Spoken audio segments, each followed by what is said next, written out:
कबूल कबूल नहीं होगी, तो चढ़ा आएगा। आज दुनिया का यही हाल है। लोग अच्छे कर्म करके समझ लेते हैं कि हमने अपनी ड्यूटी जो है वो पूरी कर दी है, बस अब काम हो गया है। लेकिन पूरी करने के साथ साथ कुछ परमेश्वर के हुक्म हैं जिन्हें पूरा करना जरूरी है। फिर बेशक आप कोई मन्नत मांगो या ना मानो, फिर आप कोई परमेश्वर के साथ इकरार करो चाहे ना करो, आपको फिर ये चीजें चढ़ाने की जरूरत नहीं, क्योंकि जो परमेश्वर चाहता है वो आप ऑलरेडी कर रहे हैं। इसलिए लिखा कि मैं बलिदान को नहीं बल्कि दया को चाहता हूं। मुझे आपकी कुर्बानियों की जरूरत, मुझे आपके चढ़ावों की जरूरत, मुझे ये नहीं चाहिए कि तुम बड़े बड़े लंगर लगाओ। किसी का खून पीकर पाप की कमाई से तुम यदि सोचते हो कि मैं लंगर लगाकर सेफ हूं, तो मुझे तुम्हारा लंगर नहीं चाहिए, मुझे तुम्हारी बहुत बड़ी बड़ी भेंट नहीं चाहिए। मैं इस बात से खुश हूं, मुझे बलिदान नहीं बल्कि दया अच्छी लगती है। इसलिए तुम दूसरों पर क्या करो? दया करो। मसीह यीशु की तरफ क्यों देखना है? लिखा वो दया का सागर है, वो शांति का दाता है, वो माफी दाता है, वो शिफा दाता है। हालेलुया। शाफी दाता कहा गया है उसे। हालेलुया। तो जिसकी तरफ देखना वो सारी इन खूबियों से भरा हुआ है। इसलिए वो कहता है कि मुझे बलिदान नहीं चाहिए, मैं दया से खुश हूं। यदि तू दया कर देता है तो फिर तुझे बलिदान चढ़ाने की भी जरूरत। तो इसकी डीपली जाएंगे तो क्या मीनिंग निकलता है इसका? खुदा कहता है मैं बलिदान से खुश नहीं बल्कि दया से खुश। तो जो दया करता है फिर उसको बलिदान देने की जरूरत है। तो बलिदान कौन करेगा? गहराई से सोचो ना। 500 बार इन वर्षों को पढ़कर निकल जाते हैं लेकिन वहां पर ठहरते नहीं है। बलिदान चढ़ाने की किसको जरूरत है? विजय पर जो दया से भरा हुआ नहीं है, जिसके अंदर दया नहीं है, वो इन बातों के ऊपर पर्दा डालने के लिए ये सारे काम करता है। इसलिए यीशु मसीह ने लिखा कि तुम उन प्रीस्टों की तरह बड़े बड़े लंबे लंबे कपड़े पहनकर, बड़े बड़े पहरावे दिखाकर जो संतों के लिए बनाए गए, ऐसे पहरावों की आड़ में तू अपनी जिंदगी को मत बिता। तू मत सोच तेरा अजर यहीं पर है, लोगों के बीच में ही मिलेगा, बाकी कहीं भी नहीं मिलेगा। इसलिए मुझे तेरे वस्त्र से कोई लेना देना नहीं कि तू किस तरह का पहनता है, इस बात से कोई भी लेना देना। अब यदि हम जंगली लोगों में जाए तो वो तो वस्त्र पहनते नहीं, उनको तो पता ही नहीं वस्त्र नाम की चीज क्या होती है। तो क्या परमेश्वर उनकी दुआ को नहीं सुनेगा? इसे कहा तू दिखावा मत कर, मैं दिखावे से प्रसन्न नहीं। मैं तो दया चाहता हूं, मैं दया का सागर हूं। जो मेरे बीच आना चाहता है, जो मेरी छवि पर बनना चाहता है, जो मेरी सूरत पर बनना चाहता है, जो मेरे जैसा बनना चाहता है, जो मैं ही बनना चाहता है, उसके लिए ये है कि वो दया से भरा होना। यूहन्ना की मौत की खबर मिली यीशु मसीह को कि उसका सिर कटवा दिया गया, तो लिखा कि वो अकेले में प्रार्थना करने चला गया, और जब उसने भीड़ अपनी तरफ पीछे आती देखी तो लिखा उससे उन पर तरस आया। क्या आया जी? वो तरस से भरा हुआ, दया से भरा हुआ है। तो जो लोग उसको फॉलो करेंगे उनके लिए जरूरी है कि वो भी उसी की तरह दया से भरे होने चाहिए। तो अब क्या लिखा कलाम में कि यदि तुझे याद आए कि तेरा भाई तुझसे नाराज है तो भेंट मत चढ़ाना। तू चढ़ा भी आएगा, पैसा भी खर्च आएगा, तो वहां पर सारी फॉर्मेलिटी भी कर आएगा, लेकिन वो किसी भी काम की मेरे हजूर वो कबूल नहीं होगी, क्योंकि तेरा भाई तुझसे नाराज है। तो यहां पर तो ऐसा लिखा क्योंकि पुरानी शरह के मुताबिक यीशु मसीह अभी जो तालीम है वो यहूदी लोगों के बीच में दे रहा है, वो इस्राएली लोगों के साथ बात कर रहा है। और उस वक्त इस्राएलियों के जो नियम बन चुके थे, जो कानून बन चुके थे, जैसे पुरानी शरह में चलते थे, उनको समझाने के लिए यीशु मसीह ये बात कह रहा है। लेकिन अब जो नए सिरे से पैदा हुआ है उसका स्टाइल थोड़ा अलग हो जाएगा। क्या होगा इस स्टाइल उसका? क्या लिखा कि जब तू भेंट चढ़ाने लगे और तुझे याद आए कि तेरा भाई तुझसे नाराज है, तो भेंट वहीं पर छोड़, पहले अपने भाई को जाकर,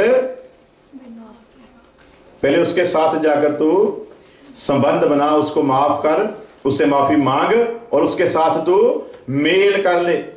और अब हुक्म यह है कि जो मेल कर लेगा फिर उसे भेंट चढ़ाने की जरूरत। यहां पर तो लिखा है कि तेरे भाई के बारे में पता लगे कि वो नाराज है तो भेंट वहीं पर छोड़, पहले भाई को जाकर मना, फिर अपनी भेंट चढ़ा। लेकिन अब हमारे ऊपर यह कंडीशन नहीं है। क्यों नहीं है?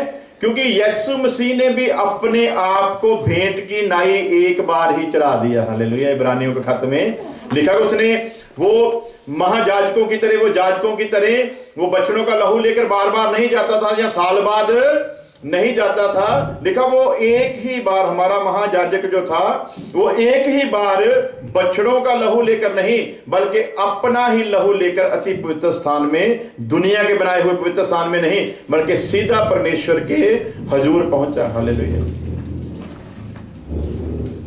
ठीक है, तुसी मैं बड़े हैरान जो है। हालेलुया। अब भेंट की जरूरत, तो पौलुस क्या कहता है, जब मैंने यीशु मसीह को माना, उसे कबूल किया, तो मैंने भी उसी तरह जैसे यीशु ने अपने आप को भेंट करके चढ़ा दिया, उसी तरह जब यीशु की रोशनी मुझ पर चमकी तो मैंने भी अपने आप को यीशु मसीह के साथ सलीब पर, अब मैं नहीं जिंदा बल्कि मसीह मुझ में। हालेलुया। कौन जिंदा है अब? हाँ जी भाई जी, मसीह जिंदा। तो अब जिसमें मसीह जिंदा है उसको भेंट चढ़ाने की जरूरत किसके आगे चढ़ाएगा? क्योंकि वो तो खुद ही मसीह है। अब परमेश्वर तो परमेश्वर को भेंट नहीं ना चढ़ाएगा, यीशु तो अब अपने आप को भेंट नहीं ना चढ़ाएगा। तो जिसने यीशु के साथ अपने आप को सलीब पर लटका दिया, अब वो नहीं रहा जो पहले था, अब वो यीशु मसीह बन चुका है। हालेलुया। तो यीशु ने भी कीमत अदा की है, और जिसने अपने आप को, अपनी अभिलाषाओं को मसीह के साथ सलीब पर चढ़ा दिया, उसने भी वो सारी प्रतिक्रिया को पूरा कर दिया है। हालेलुया। इसलिए अब कोई बात विचार करने वाली रह नहीं गई। तो अब जो नए सिरे से पैदा हुआ है उसके लिए हुक्म यह है कि तू दया से भर, तू माफी का खजाना बन जा, जैसे वो है उसकी रहमत की तरफ देख, उसकी दया की तरफ देख और उसे फॉलो कर। उतनी ही दया अपने आप में भर, तो तुझे भेंट चढ़ाने की भी फिर जरूरत नहीं। हालेलुया। एक ही बार करके चढ़ा दे, फिर तुझे बार बार भेंट चढ़ाने की जरूरत। अब भेंट बार बार कौन चढ़ाते हैं जी? जिनको पता होता साल भर पाप किए, अभी एक बार लेकर जाते हैं तो गुरु महाराज के सामने रखेंगे, उसको कहेंगे हमारे पाप तू माफ कर, उसके बदले में ये रिश्वत देने के लिए हम लोग। तो परमेश्वर के बारे में क्या लेता? वो रिश्वत नहीं लेता। जबूरों में लिखा वो रिश्वत लेने वाला खुदा नहीं है, उसको आप रिश्वत नहीं दे सकते। वो तो आपके विवेक के मुताबिक आपका फैसला करेगा। जो कुछ आपके विवेक में बसा हुआ है उसी के अनुसार, यदि विवेक शुद्ध है तो वो उसी अनुसार आपका फैसला करेगा। वो पक्षपात नहीं करता, वो सीधा फैसला करता है। हालेलुया। तो इसलिए यीशु मसीह ने कहा कि यदि तुम मनुष्यों के अपराध क्षमा ना करोगे तो तुम्हारा पिता भी तुम्हारे अपराध क्षमा। हालेलुया।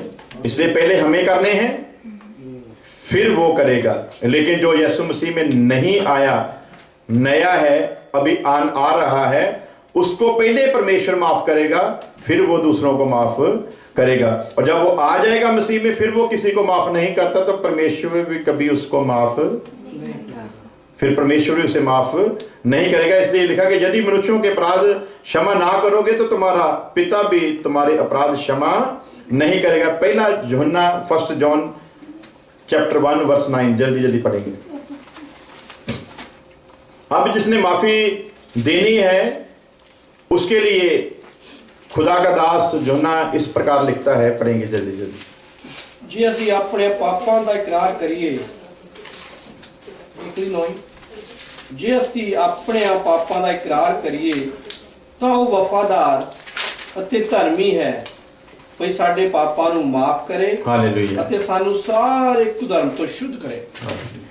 यदि हम अपने पाप को मान लें, हालेलुया, सिर्फ दूसरे के पापों को माफ नहीं करना, दूसरे के कसूरों को ही सिर्फ माफ करते नहीं रहना, बल्कि अपनी तरफ भी नजर करनी है। हालेलुया। तो माफी तो वही करेगा ना जो खुद माफ हुआ हो। यदि हम अपने पापों को मान लें तो वह हमारे पापों को क्षमा करने और हमें सब अधर्म से शुद्ध करने में विश्वास योग्य और धर्मी है। हालेलुया। वो इसलिए पाप माफ करता है क्योंकि वो विश्वास योग्य है और धर्मी है। वो धर्मी होने के कारण दूसरों के पाप माफ करता है। अब यदि हम माफ नहीं कर रहे हैं तो इसका सीधा सीधा मतलब यह है कि अभी हम धर्मियों की गिनती में शामिल। तो पाप माफ कौन कर सकता है?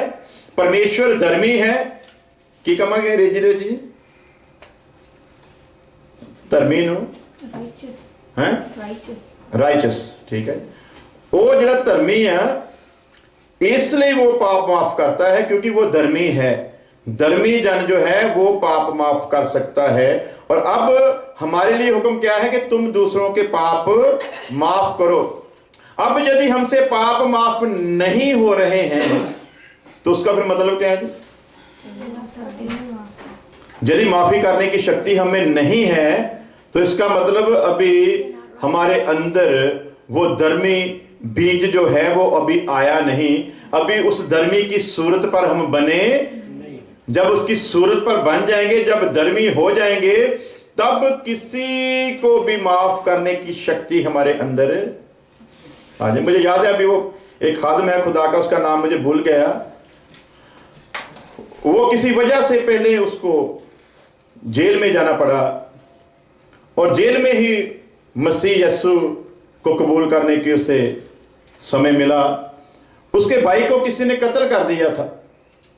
जो कातिल था वो भी जेल के अंदर ही था किसी और कत्ल की वजह से। तो इस इंसान को भी पता नहीं था कि इसी आदमी ने मेरे भाई का कत्ल किया है। तो वो अपने गुनाहों का लेखा जोखा उसके साथ कर रहा है कि मैंने कैसे कैसे कितने कत्ल किए, किस किस तरीके से किया। और वो आदमी जिसको वो बता रहा है कि मैंने ऐसे ऐसे एक आदमी को कत्ल किया, उसी के भाई को, सगे भाई को वो बता रहा है उसके भाई को बहुत बेरहमी से कत्ल किया गया था। और अब वो उसके साथ बातचीत कर रहा है कि मैंने किस किस तरीके से, कितनी उसको दुख देकर, कितने घिनौने तरीके से मैंने उसका कत्ल किया था। और वो सुन रहा है। Hallelujah hallelujah. अब यदि तो वो मसीह में ना आया होता तो मेरी अपनी फीलिंग है कि उसने जेल में ही उसको मार देना था। लेकिन वो सुन रहा है। सारी बात सुनने के बाद उसने बताया जिसे तूने कत्ल किया था वो मेरा सगा भाई था। यीशु की तरफ देखते रहना है क्योंकि वो विश्वास का पैदा करने वाला और पूरा करने वाला है।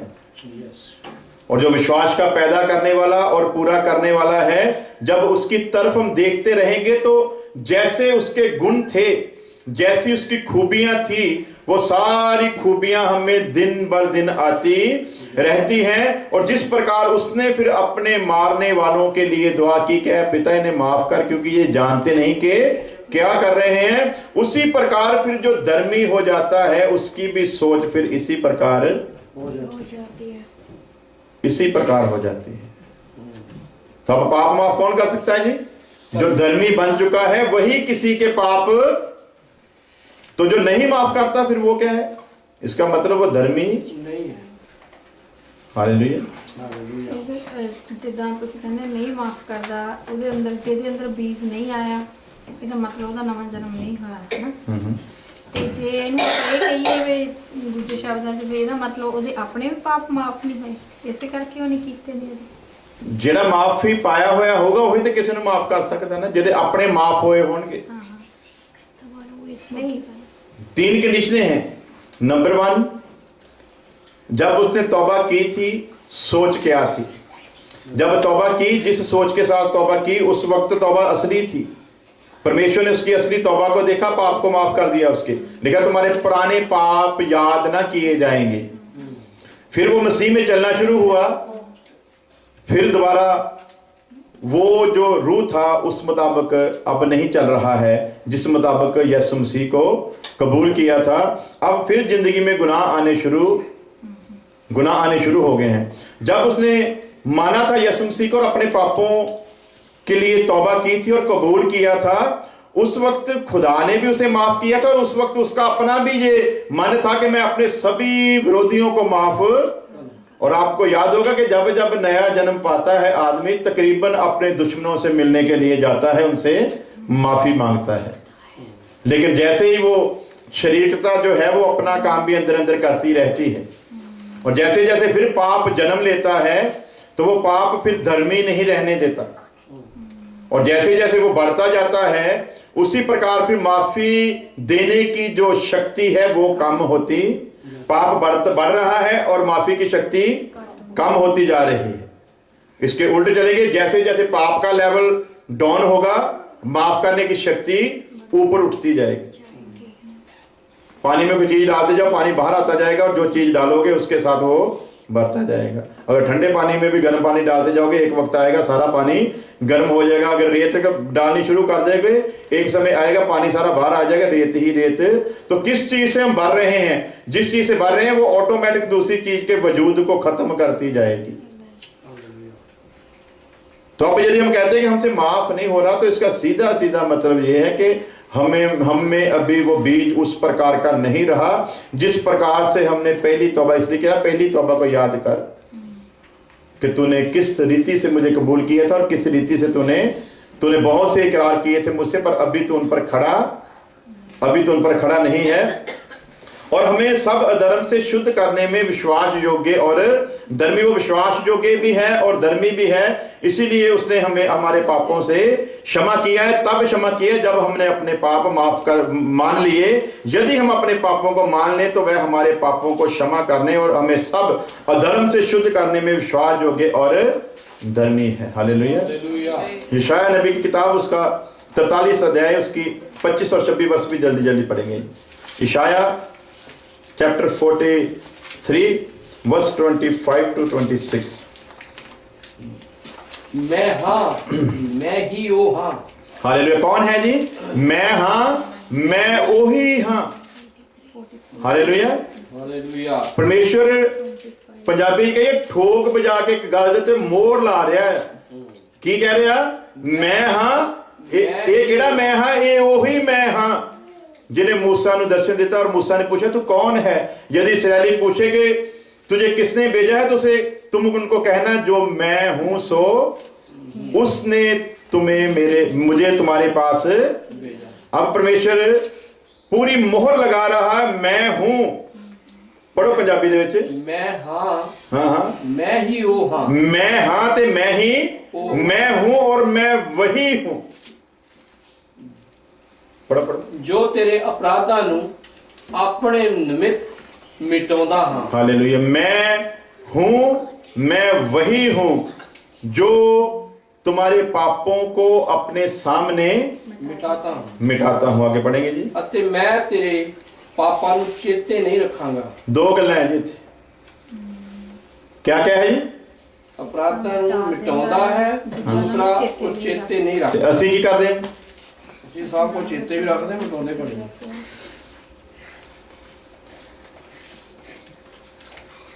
हाँ जी भाई जी पढ़ लो फिर दोबारा। सिस्टर आपको मिल गई वर्ष 43 25 26 आप भी पढ़े। आप पढ़े। मैं चाहता हूँ आप भी उसको उस बात पर ठहरे जहाँ पर हम लोग रुकना चाहते हैं। Even I am he who blots out your transgressions for my own sake and remembers your sins no more. Review the past for me.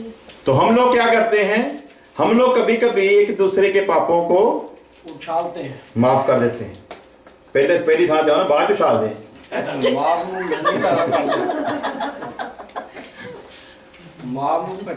पहले नहीं पहले तो माफ कर देते। जब कोई आ जाता है माफी के लिए तो माफ कर देते हैं। तो क्या लिखा है? मैं वही हूं जो अपने नाम के निमित्त तेरे अपराधों को मिटा देता हूं। हिंदी में बड़ा जबरदस्त तर्जुमा जी। हालेलुया। अपने नाम के कारण मैं तुम्हारे पापों को मिटा देता हूँ। ये नाम में के कोई बात है? हाले नहीं तो समझ आ रही? कौन सिर मारे मैं जी गल कह रहे मैं की कह रहा सुनो, मैं वही हूं जो अपने नाम के निमित्त तेरे अपराधों को मिटा देता हूं। उस नाम में ताकत है। ये नाम का तो सारा चक्कर है। हालेलुया। नाम में कुव्वत है। जमीन के ऊपर, आसमान आकाश के नीचे कोई दूसरा नाम नहीं दिया गया जिसके द्वारा अपराध माफ हो। कोई दूसरा नाम। और यहां पर क्लियर करके कह रहा मैं वही हूं जिसे पाप माफ करने का इख्तियार है, और मैं अपने नाम के कारण तेरे पाप को क्षमा, ताकि तेरा मुझ पर कोई गिला ना रहे कि मैं तेरे हजूर आया था, मैंने तो माफी मांगी थी पर तूने माफ। तू एक तरफ कहता है मैं पक्षपात करने वाला खुदा नहीं हूं, मैं पक्षपात नहीं करता हूं, मैं वफादार हूं, तुम बेवफा भी हो जाओ तो भी मैं वफादार रहूंगा। जो वायदे मैंने किए, जो मुख से वाक मैंने निकाले, उन्हीं शब्दों के कारण, उन्हीं वर्ड्स के कारण, मैं अपने ही नाम के कारण तेरे पापों को माफ। हालेलुया। मैनू चेते करा। हाँ जी, की कराओ जी चेते। ਅਸੀਂ इकट्ठे बहस करिए। हालेलुया। अब परमेश्वर एक दोस्त की तरह, और दूसरी तरफ कहते हैं कि जब हमने किसी के साथ मेल करना होता है तो थोड़े गिले शिकवे भी होते हैं। हालेलुया। तो अब परमेश्वर किस तरीके से बात कर रहा है? मैनू चेते करा। अब वो ये कह रहा है कि सीधी सीधी बात है, अभी कोई बीच में किसी को रखा नहीं है, और क्या कह रहा है? अपराधों को मिटा देता हूं, तेरे पापों को फिर याद नहीं रखता। ਤੇ ਅਸੀਂ ਕੀ ਕਰਦੇ ਹਾਂ ਜੀ? ਅਸੀਂ ਪਾਪ ਮਾਫ ਵੀ ਕਰ ਦਿੰਦੇ ਆ, ਤੇ ਮੌਕਾ ਲੱਗੇ ਤੇ ਫਿਰ ਲੈ ਵੀ ਹੁੰਦੇ। ਇਹਨਾਂ ਨੂੰ ਮਾਫ ਕੀਤੇ ਨਹੀਂ, ਜਦੋਂ ਮਾਫ ਕਰ ਦਿੱਤਾ फिर नहीं। लिखा है बाइबल में, वो तेरे पुराने पापों को याद नहीं करता। जे कर वो याद करे तो फिर वो खुदा ही मिटा दिए जाएंगे। लिखा चाहे कैसे भी रंग के क्यों ना हो, चाहे किरमची रंग के हो, तो भी मैं उन्हें बर्फ की नाई सफेद, कैसा भी तेरा पाप हो मैं उसे क्षमा कर दूंगा। और साथ में यह कि फिर दोबारा याद भी नहीं रखूंगा। पर जो तू बाद में करेगा उसको मैं तेरे सम्मुख लाऊंगा और तुझे फिर माफ भी, फिर माफ नहीं करूंगा। तो परमेश्वर कितना वफादार, कितना धर्मी है, जिसकी तरफ हमने देखना और जिसकी शक्ल और सूरत पर हमने बनना है, जिसके बारे में हम सीख रहे हैं कि खुदा का कलाम कहता है कि विश्वास के पैदा करने वाला और पूरे करने वाले मसीह यीशु की तरफ देखते रहे। उसकी तरफ क्यों देखना है? वो जब पाप माफ करता है तो फिर उनको याद नहीं रखता। लेकिन हमारी आदत ऐसी नहीं है, हम लोग माफ भी कर देते, फिर याद भी कराते, फिर दूसरों को बताते भी रहते हैं कि इसके ये पाप। लेकिन खुदा ऐसा नहीं। खुदा नहीं याद करता, वो माफ भी कर देता है और याद भी नहीं करता। मुझे स्मरण करो, पंजाबी च पढ़ो की लिखा है, मैनू चेते करा। हालेलुया। यही एक पहला शब्द जो है आप पढ़े सिस्टर, 26 वर्ष जो 26 है। 26 Review the past for me. Let us argue the matter. रुकेंगे सिर्फ पहला शब्द पढ़े। Review the past for me. हाँ जी, पंजाबी की लिखा है, मैनू चेते करा। मैनू चेते करा। चेते। परमेश्वर अब इंसान से बात कर रहा है, क्या कह रहा है? मुझे याद करा। क्या याद कराना है? पढ़ेंगे जी। ਅਸੀਂ इकट्ठे बहस करिए। यदि तुझे कोई ऐसी बात है ना जो मेरे निमित्त तुझको खा रही है, या तेरे मन में कोई डाउट है, या तुझे मुझे समझने में कोई प्रॉब्लम आ रही है, तो जिस बात को लेकर तू मुझसे जुदा हुआ है, या अलग रह रहा है, उस बात को तू याद करा मुझे। ऐसी कौन सी बात है? मैं तेरे साथ वाद विवाद करने के लिए, विचार विमर्श करने के लिए, बातचीत करने के लिए तैयार हूं। ऐसा परमेश्वर कहां मिलेगा? किसी भी किताब में किसी परमेश्वर ने इस ढंग से किसी को अधिकार दिया है? वहां पर तो कहा कि तुम मेरी उपासना करते रहोगे तो जिंदा रहोगे, वरना मैं तुम्हें मार डालूंगा। तो यहां का परमेश्वर क्या कह रहा है? मैं तेरे पाप भी माफ करूंगा, उन्हें याद भी नहीं करूंगा, और इसके बावजूद भी अब भी यदि तुझे किसी किस्म का कोई डाउट है, कोई शक है, तो तू मुझसे बात कर, मुझसे वाद विवाद कर, मुझसे विचार विमर्श कर, तू अपनी बात का वर्णन कर जिससे तू निर्दोष ठहरे। यदि तो कहता है कि मेरी जिंदगी में कोई पाप पुप नहीं था, तूने मेरे लिए कुछ नहीं किया, मैं पहले से धर्मी था, तो परमेश्वर कहता मुझसे बात कर, मैं तुझे बताऊंगा तू कहां कहां गलत था। लेकिन ये मेरी दया थी जिसके कारण मैं तेरी सारी गलतियों को नजरअंदाज। हालेलुया। तो परमेश्वर तो नजरअंदाज करता रहता है, लेकिन हमसे नजरअंदाज जो करना वो मुश्किल हो जाता है। लेकिन जब हमने वर्ष ली है जिसको हम सीख रहे हैं कि उसकी तरफ देखना है जो विश्वास को पैदा करने वाला और पूरा करने वाला है, और जब उसकी तरफ देखते रहेंगे, जैसे जैसे नजर बनी रहेगी उस पर, वैसे वैसे उसी की मानद बनते रहेंगे। एक और वर्ष पढ़ेंगे, उसके बाद दुआ करेंगे। एक्स रसूल उसका 3 अध्याय उसकी 19 वर्ष। Book of Acts, see, chapter 3. X रसूल चैप्टर 3 वर्ष 19। इसलिए तौबा करो अते मुड़ो। हालेलुया। तो अभी हमने पीछे से बातों को विचार करते आ रहे हैं, हर बात के कई पहलुओं पर हमने गौर किया है।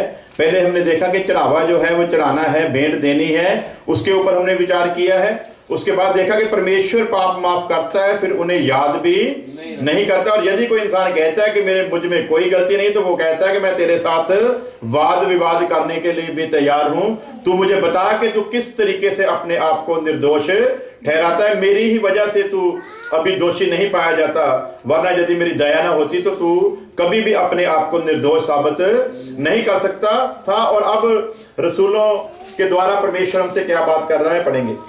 इसलिए तौबा करो अते मुड़ो। इसलिए तौबा करो।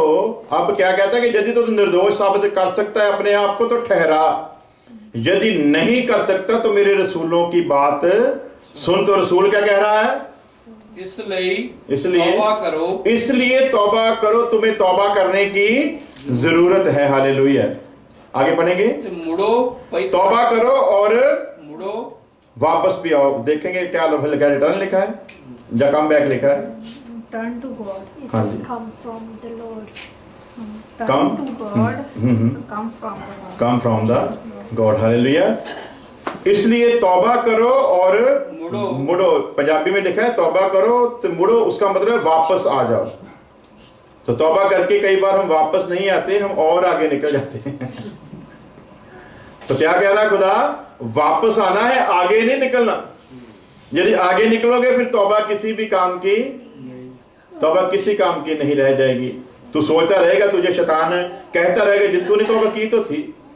अब बार बार क्या परमेश्वर के सामने बात करनी है, लेकिन उसके साथ परमेश्वर चेतावनी दे रहा है, तौबा की है तो फिर वापस आ जा। तू घर छोड़कर मेरा चला गया था, वापस आएगा तो मैं तेरे लिए बड़ा एक जश्न मनाऊंगा। वापस आएगा तो तेरे अंगूठी पहनाऊंगा, अधिकार दूंगा तुझे मैं। वापस आएगा तो मैं सारी दुनिया को बुलाऊंगा और कहूंगा कि ये मेरा बेटा चला गया था, अभी तौबा करके वापस आ गया। वापस आए के लिए वेलकम है। यदि सिर्फ तौबा की है लेकिन वापस नहीं आए तो तौबा किसी भी काम की, तौबा करनी है और वापस भी आ जाना। यदि वापस आएंगे उसके फिर आगे परमेश्वर का वायदा है। पढ़ेंगे, मुड़ो ते तुहाडे पाप मिटाए जा। अब तौबा कर ली है लेकिन वापस नहीं आए। यदि तौबा कर ली है वापस नहीं आए तो फिर पाप नहीं मिटाए जाएंगे। पाप कब मिटाए जाएंगे?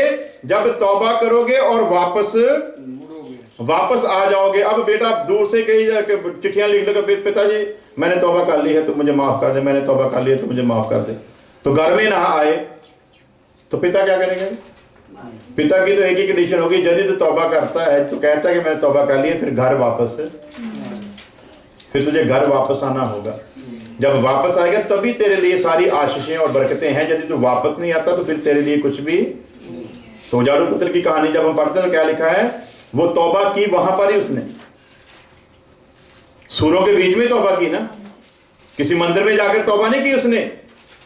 सूरों के बीच जीवन बिता रहा था। दसांगे की कहते हैं पोर्क है, पिग, ठीक है। Prodigal son become the सूरों के साथ रहता था, बाप का घर छोड़कर चला गया। ऐसी जिंदगी होगी, आलीशान जिंदगी जीता हुआ, सब कुछ बर्बाद करके। फिर लिखा कि वो किसी किसान के पास चला गया, उसके सूरों को के साथ वो जीवन बिताता था, उसकी रखवाली करता था और उन्हें चारा डालता था। और एक दिन लिखा कि उसने जब होश में आया तो उसने कहा कि इससे बेहतर जिंदगी मेरे पिता के घर में नौकर बिता रहे हैं और मैं यहाँ पर इन जानवरों के साथ अपना जीवन बिता रहा हूं, इसलिए अब मैं अपने पिता के पास लौट जाऊंगा। तौबा कैसी है जी? वापस पहले विचार क्या करना है? पहले वापस जाने का विचार लाना है। तो क्या कहा उसने? मैं अपने पिता के पास लौट जाऊंगा और उससे जाकर कहूंगा कि ए बाप, मैंने तेरे विरुद्ध और आसमानी बादशाहत के विरुद्ध गुनाह किया है, इसलिए मैं अब इस काबिल नहीं कि तू अपने पुत्र की तरह मुझको कबूल करे, लेकिन मेरी ये बेनती है कि तू मुझे अपने नौकरों में से एक सा रख ले। कैसी तौबा जी? हुण पुत्र बन के भी नहीं रहना चाहता, की कहता है? तू मुझे सर्वेंट करके ही, अपना नौकर करके ही, अपना गुलाम करके ही रख ले। मैं गुलाम बनकर भी तेरे घर में खुश रह सकता हूं, परंतु वहां मेरी जिंदगी बहुत खराब। अब वहीं पर विचार कर रहा है, और अब अगर सारी जिंदगी वहीं पर विचार करता रहता तो पाप माफ हो जाते नहीं। पहले वहां पर मन में तौबा की और फिर लिखा ये विचार लेकर वो चल पड़ा। वहां पर भी वो मन के विचार अंदर ही अंदर बात कर रहे थे, लेकिन जब बाप के सामने आया तो उन्हीं विचारों को मुंह से उसने निकाला। जो वहां पर विचार किया था, निर्णय लिया था, उसी को पिता के सामने आकर कहा तो पिता ने उसे गले लगाया। हालेलुया। उसी प्रकार जब हम तौबा करते हैं तो हमारे लिए जरूरी है कि हम वापस आएं। जब वापस आएंगे फिर लिखा है तौबा करो और मुड़ो ताकि तुम्हारे पाप, तौबा करो और वापस आ जाओ ताकि तुम्हारे पाप मिटाए जाएं। सबसे पहली कंडीशन क्या होती है? जब तौबा करते हैं और वापस आ जाते हैं, पाप मिटाए जाते हैं। मिटाए कितना जाते जी? दूसरे शब्द जैसे इन हो लगाना हुए, मान लो दीवार के ऊपर कुछ लिखा हुआ है, अब उसको मिटा दिया जाए, पूरी तरह से उसका नामो निशान न रहे, तो फिर कोई ऐसी टेक्निक हो सकती है उसको दोबारा देखा जाए कि वहां पर क्या लिखा था। इस तरीके से परमेश्वर पापों को मिटाता है, वो दोबारा स्मरण नहीं करता, याद बिल्कुल याद नहीं करता। आगे कब और वर्ष पढ़ेंगे। तौबा करो, वापस आ जाओ ताकि तुम्हारे पाप मिटाए जाएं। ये खास इसी पर टिके रहो, ताकि तुम्हारे पाप मिटाए जाएं। जो प्रभु शर्त है, सुनो, तौबा मेरी मर्जी दी है, लेकिन उसकी मर्जी क्या है? तौबा की है वापस आ। जब तू वापस आ जाएगा तब तुम्हारे पाप मिटाए जाएंगे। हालेलुया। अब हम लोग तौबा कर लेते हैं, वापस ही नहीं आते। जितनी देर वापस आएंगे उतनी देर कोई भी फायदा। वापस आ जा तो तेरे पाप मिटाए जाएंगे। और अगली जो खूबी है, जो गिफ्ट में फिर परमेश्वर बात करता है, तौबा करो और वापस आ जाओ ताकि तुम्हारे पाप मिटाए जाएं और परमेश्वर के घर से आनंद के दिन आए। हालेलुया। खुशी के दिन आए। कब आते हैं जी? जब तौबा कर लेते हैं, वापस आ जाते हैं। वापस आने पर वो पापों को मिटा देता है। जब पाप मिट जाएंगे तभी उसके हजूर से खुशी के दिन आएंगे। आज यदि खुशी के दिन नहीं आए हैं तो उसकी सीधी सी वजह यह है कि पाप मिटाए। तो फिर क्या हम परमेश्वर को गलत ठहराएंगे कि पुत्र ने पाप मिटाए नहीं? उसने इसलिए नहीं मिटाए कि उसकी पहली कंडीशन को हमने पूरा, इसलिए वो कहता है मुझसे वाद विवाद कर। तो कैसे कह सकता है कि मैंने तेरे पाप नहीं मिटाए? यदि नहीं मिटाए हैं तो उसमें कोई ना कोई वजह जरूर रही होगी, तो कहीं ना कहीं मेरे हुक्म से बाहर होगा, इसीलिए वो अभी तक खड़े हैं। वरना तेरे विवेक के अंदर तुझे ये पता चल जाता, जो मेरा पुर्जा तेरे अंदर है उसने बता देना था कि तेरे पाप मिटा दिए गए हैं। तो सुख के दिन इसीलिए नहीं आए कि पाप अभी बरकरार हैं। तो जब मिटा दिए जाएंगे तो परमेश्वर के हजूर से फिर सुख के दिन आएंगे।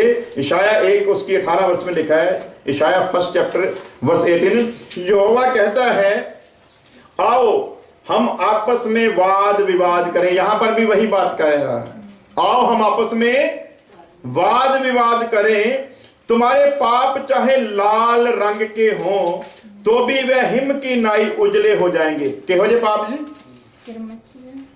यदि तुझे अब भी डाउट है कि तेरे साथ कुछ गलत हो रहा है, तुझे लगता है कि तेरे पाप माफ नहीं हुए, तो हम वाद विवाद करेंगे। जहां तू गलत होगा तू मान लेना, तो मैं फिर वैसा ही कर दूंगा जैसा तू चाहता है। आओ हम आपस में वाद विवाद करें, तुम्हारे पाप चाहे लाल रंग के हों तो भी वह हिम की नाई उजले हो जाएंगे, और चाहे अर्गवानी रंग के हों तो भी वह ऊन की समान श्वेत हो जाएंगे। हालेलुया।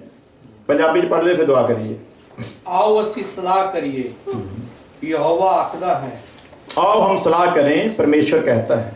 भावें तुहाडे पाप किरमिच जहे होण, चाहे तुम्हारे पाप किरमिच रंग के क्यों ना हो, वो बर्फ जहे चिट्टे हो जाएंगे, बर्फ जैसे सफेद हो जाएंगे। भावें वो मजीठ जहे लाल होण, पावे ओ मजीठ जहे लाल होण, वो उन जहे हो जाणगे, ओ उन जहे हो जाएंगे। हालेलुया। ऐसा परमेश्वर है वो। हालेलुया। आओ हम सलाह करें। कभी बैठो तो सही सलाह दे विच ओदे नाल, कभी दुआ करो ओदे नाल सलाह करो भी क्यों है ये हालात, क्यों हमारे साथ ऐसा हो रहा है।